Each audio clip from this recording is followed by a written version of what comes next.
मग फ्रॅक्शन नंबरचा type number 2 exam मध्ये जे अशा प्रकारचे क्वेश्चन आले 1/2 प्लस 1/6 प्लस डॉट डॉट करून आलं असेल 1/110 तर याचे आन्सर कशा प्रकारे येणार 1/2 कसं आलं असेल 1 × 2 आलं असेल प्लस 6 कसं आलं असेल 2 × 3 केलं असेल तर 6 आलं असेल आणि पुन्हा डॉट डॉट आपण केलं तर याचे आन्सर काय होऊ शकते 10 × 11 म्हणजे किती झाले 110 तर अशा प्रकारचे क्वेश्चन आपण अगोदरच्या व्हिडिओमध्ये बघितलेला आहे असा जे क्वेश्चन आलं तर शेवटचा जो डिजिट असेल तो न्यूमरेटर डिनोमिनेटर मध्ये लिहून टाका तो झाला आपला आन्सर झाला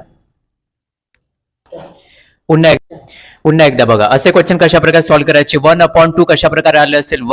1 × 2 म्हणजे झालं असेल 2 6 कशा प्रकारे आलं असेल 2 × 3 झालं असेल म्हणजे 6 12 कशा प्रकारे आलं असेल 1